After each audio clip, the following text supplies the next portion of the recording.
सुनने को मिला है जौनपुर का पारा काफी चढ़ा हुआ है। मिर्जापुर में जो कैरेक्टर है ना, जो बाहुबली हैं, पल पल पे गोली मार देने वाले, गाली बक देने वाले, गुड्डू पंडे, शरद शुक्ला और जितने भी यहाँ के जो बाहुबली थे, वो उसके रोकने पर रुके हुए कुछ कर नहीं पा रहे। मुनव्वर नियाजी के भी कोई बॉस हैं, बिल्कुल। उनका नाम है मिर्जा अब्बास अली मीर, जिनको ये थर्ड सीजन में दिखाया नहीं गया। सिर्फ की भाषा गालियों की है।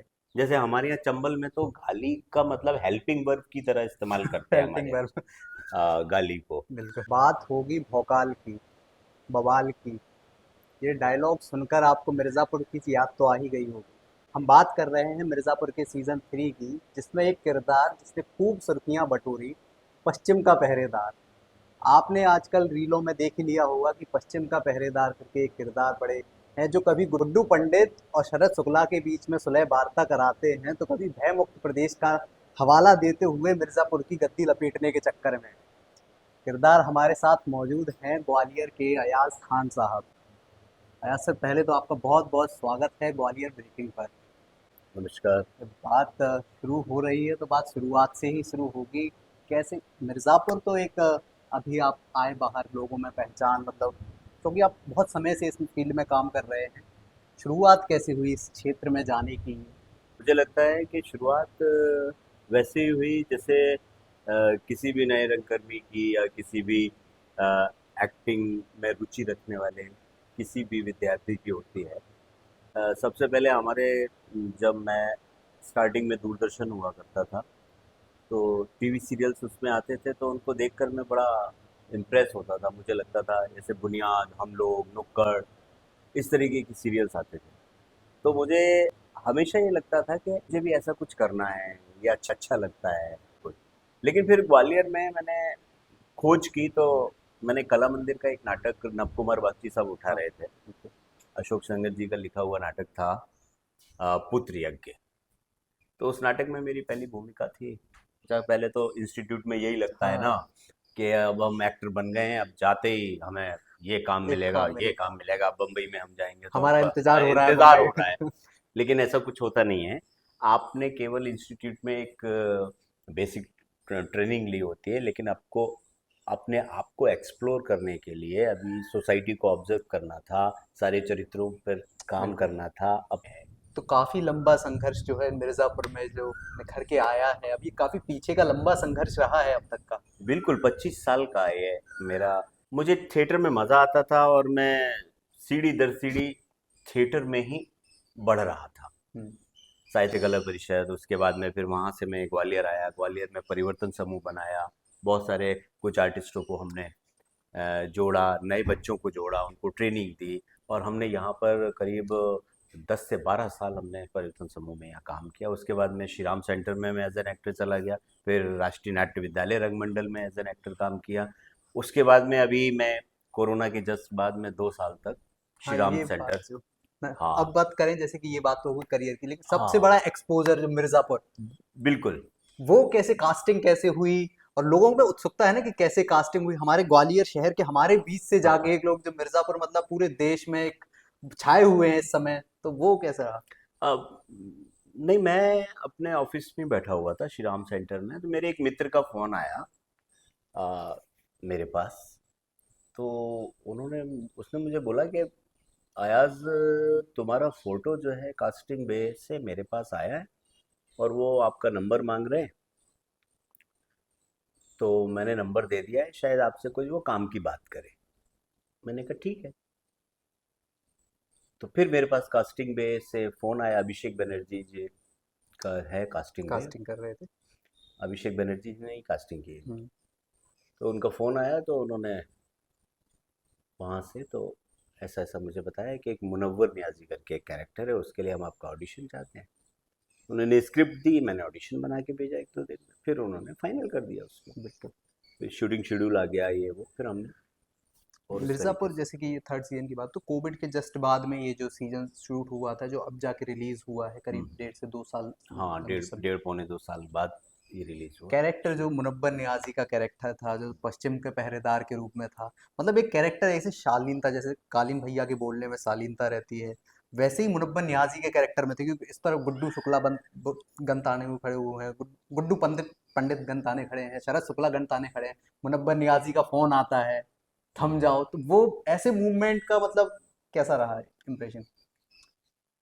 नहीं, वो एक वो थोड़ा सा जो जिस माहौल के मिर्जापुर में जो कैरेक्टर है ना, जो बाहुबली हैं, पल पल पे गोली मार देने वाले हैं, हम्म, गाली बक देने वाले हैं, और उनका एक ट्रेलर। उसके बीच में तो आपका कैरेक्टर बड़ा शालीनता बना हाँ, रहा है। उसमें से एक कैरेक्टर ऐसा निकल के आता है जो पावरफुल है, उसके भी चारों तरफ बिल्कुल। गनर हैं उसके खुद के।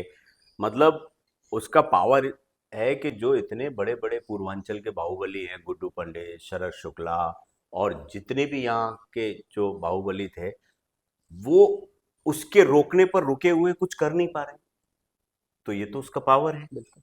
पहले ही एपिसोड के सीन में शरद शुक्ला जाते हैं, तो वो अ, शरद शुक्ला की चेकिंग हो रही है, उसके बाद में खाने पर हम्म। वो बुलाते हैं, आइए शुक्ला जी आइए, सभा बुलाइए। बैठिए, आप भाई तश्तरी इनके लिए भी लगाइए। वो कहता नहीं, हम खा के आए। अरे भाई, दो रोटी हमारे साथ भी खा लीजिए। तो इस तरीके से निहायत ही नफीस उर्दू बोलने वाला बिल्कुल। एक कैरेक्टर, और कोई गाली गलौज नहीं करता उसका।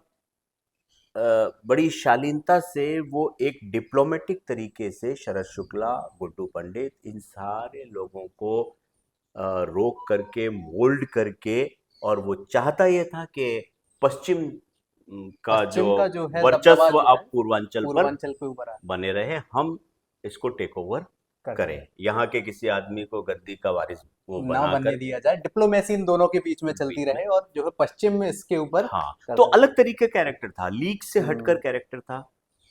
और गुरमीत ने, वो जो मिर्ज़ापुर के डायरेक्टर हैं, डायरेक्टर। उन्होंने मेरे पर विश्वास किया और मुझे मौका दिया। मैं उनका बिल्कुल विश्वास फल फूल रहा हाँ, है चारों तरफ, मतलब उनका मीमबाजी शुक्र। उस पे आप देख भी सकते हैं कि पश्चिम के पहरेदार हैं, मतलब आप हम्म। तो मेहमान बन के आए थे, इसका मालिक बनने का सपना कब देख लिए। हाँ, तो हाँ, इसके बारे में जैसे कि एक बड़ी और चर्चा रही कि मुनीर नियाजी का जो कैरेक्टर है वो फोन पे किससे बात करता था, दर्शकों के बीच में है ना एक इच्छा कि किससे बात करता था, क्या था? नहीं नहीं, मुनव्वर नियाजी ने पहली ही मीटिंग में उसका नाम लिया। उन्होंने बोला कि मिर्ज़ा अब्बास अली मीर, हम्म। अ, उनकी तरफ से मुनव्वर नियाजी को यहाँ भेजा गया था। मतलब मुनव्वर नियाजी के भी कोई बॉस हैं, बिल्कुल। उनका नाम है मिर्ज़ा अब्बास अली मीर, जिनको ये थर्ड सीजन में दिखाया नहीं गया, सिर्फ टेलीफोनिक बातचीत थी जैसे उनसे। कि मिर्जापुर सीरीज में हम देखते हैं कि इमेजिनेशन किया गया है पूर्वांचल का, पश्चिम का, बुंदेलखंड का, इनको दबदबा वर्चस्व बनाने वाले बाहुबलियों वाले, तो उन्होंने मुनव्वर नियाजी मीर जो आप जिनकी बात कह रहे हम्म। हैं, तो वो सुप्रीमो उस टाइप के दिखाए जा रहे हैं, जैसे मतलब इमेजिनेशन की हाँ जाए हाँ। तो। तो अब ये तो सीजन 4 में रिवील होगा कि वो कौन है कौन और है? कैसे। जैसे कि मिर्जापुर हो गई, मिर्जापुर में आपको अच्छे खासी हाइट सब मिल चुकी है, मतलब शहर में और हर जगह ही लोग आपके नाम की चर्चा हो रही है। इसके अलावा भी अटकन चटकन में भी आपने काम किया, कोई और बड़ी हाइट जो बड़ी फिल्म रह गई हो, लोगों की मैंने नज़र में ना आए हो? मैंने एक शूट की है अभी फिल्म, हम्म। मतलब मिर्जापुर के बाद ही शूट की है वो, अष्टा चंगा पै। हाँ, एक आने वाली है। हाँ, नई डायरेक्टर हैं हम्म। शेफाली, अ, उन्होंने उसको डायरेक्ट किया है। हम्म। शायद जियो पर वो फिल्म रिलीज होगी। वो भी बहुत अच्छा कैरेक्टर है, मेरा लीड कैरेक्टर है वो, पूरी फिल्म में है। और मैं उसकी स्टोरी तो अभी आपको नहीं बिल्कुल, अभी ओपन जायज़ भी नहीं नहीं बताना। नहीं करूँगा, हाँ। वो जब फिल्म रिलीज। लोगों को मिर्ज़ापुर की भाषा के बारे में, क्योंकि हम देखते हैं कि हमारे आसपास गांव कस्बों में तो वो भाषा प्रचलन में है, गाली गलौज, क्योंकि हम मुरैना चंबल ग्वालियर ये क्षेत्र भी है, तो यहाँ पे आम बोलचाल की भाषा है। लेकिन लोगों के दिमाग में परसेप्शन है कि सिनेमा जो है एक सभ्य भाषा में होना चाहिए, लेकिन आजकल जो बीच की क्वालिटी निकल के सिनेमा में आ रही है, उस विषय में आप क्या कहेंगे?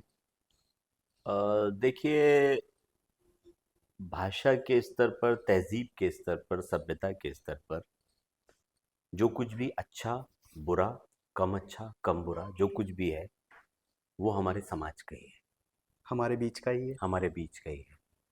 उसकी रचना भी हम ही ने की है, चाहे वो शेर व अदब हो बिल्कुल। या गाली हो, सबके रचनाकार हम सब हैं। अब समाज के हमारे कई सारे पहलू हैं। अगर आप इस सोसाइटी का लबादा ऐसे उतार देंगे, चादर हटाएंगे, तो आपको अच्छे बुरे सारे पक्ष उसमें देखने को मिलेंगे। अब मेकर्स क्या करते हैं कि अपनी रचना के लिए, मैंने आपको बताऊं कि जब पहले सिनेमा बनता था हमारे समाज का, तो वो एक लव स्टोरी, सामाजिक फिल्म, धार्मिक फिल्में होती थी, सामाजिक फिल्म होती थी, फिल्म के बाद एक संदेश होता था, है ना। मतलब लोग जब उस फिल्म को देख के आते थे तो कोई रोता हुआ निकलता था। बिल्कुल। तो इस तरीके की फिल्में बनती थी समाज की, जो जिससे समाज को कोई संदेश और दिया फिर जा हमारे यहाँ सके। सिनेमा का जो इतिहास है, अभी इतना पुराना भी हो, वो डेवलपिंग डब स्टेज में है, क्योंकि डेवलपिंग राजा स्टेज हरिश्चंद्र की पहली फिल्म से लेकर अभी तक अभी हमने तक। बीच में लव स्टोरी देखी, एक गुंडे हाँ का, रिवल का, ऐसे हाँ आते हाँ। थे ये सब करके तो बाद। मैं वही बात कर रहा हूँ हम्म। कि जैसे जैसे समाज बदलता गया वैसे वैसे सिनेमा बदलता गया, टेक्नोलॉजी बदलती गई, सिनेमा बदलता गया। पहले सिनेमा आर के स्टूडियो में, महबूब स्टूडियो में गुरुदत्त स्टूडियो में बनाया करते थे, है ना। आजकल सिनेमा है ना, बॉम्बे के वो जो कौन सा स्लम एरिया है वो, मतलब मेरी धारा भी। धारावी, धारावी, और इसमें क्राइम आ गया जब, हम्म। और ये सब, तो कैमरा गलियों में घूमने लगा। तो ऐसा भी सिनेमा डेवलपिंग स्टेज में है, तो ये प्रैक्टिकल सिनेमा के कहीं ना बिल्कुल। कहीं कहे जा हाँ, सकते हैं। लेकिन मेरा फिर भी ये कहना है कि आप कितने ही रियलिस्टिक जाएं, बट जो उसको बनाने वाले लोग हैं, सिनेमा को बनाने वाले लोग हैं, उनका एक आर्टिस्टिक सेंस उसमें होना बहुत ज़रूरी है। बिल्कुल। अगर हम ये जानते हैं कि ये तबका वो है, ये कौम वो है, ये लोग वो हैं जिनकी भाषा गालियों की है। जैसे हमारे यहाँ चंबल में तो गाली का मतलब हेल्पिंग वर्ब की तरह इस्तेमाल करते हैं हमारे हेल्पिंग यहाँ, वर्ब। गाली को, बिल्कुल। है ना।